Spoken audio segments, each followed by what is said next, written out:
Hello. So now we'll be solving question number 1 from previous year questions from chapter Laws of Motion, phase 1. Now let's see the question. A ship of mass 3 into 10 to the power 7 kg initially is at rest.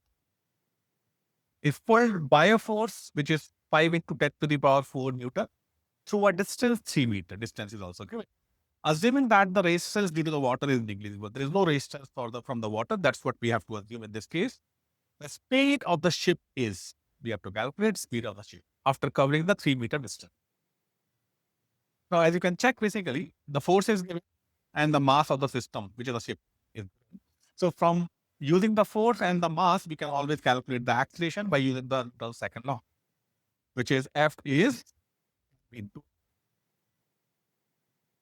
So, I'll apply the force 5 into 10 to the power 4, and that is equals to mass, which is 3 into 10 to the power 7 multiplied with acceleration. So, acceleration I'll get as 5 by 3 into 10 to the power minus 3 meter per second square.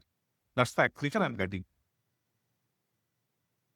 Now, as you can check, the acceleration is constant. And for constant acceleration, we have ready-made kinematical equations. So, I'll use the third equation, which is v square is u square plus 2a. F is the displacement. Now, according to question, it starts from rest, so initial velocity is 0. The final velocity, which we need to calculate, will be equals to 0 plus 2 times of acceleration, which is 5 by 3 into 10 to the power minus 3, multiplied with displacement, which is 3. So 3 and 3 cancelled out. 2 into 5 will be 10. So 10 into 10 to the power minus 3, and that becomes 0.01. This is v square. So v will be equals to under root of 0.01, and that will give you 0.1 meter per second. So from the force, we got the acceleration, and by using the acceleration in kinematic equations, we got the speed. As you can see, this question is relatively easy. This question, which came into 1980, at that time, the paper used to be relatively easy. Okay.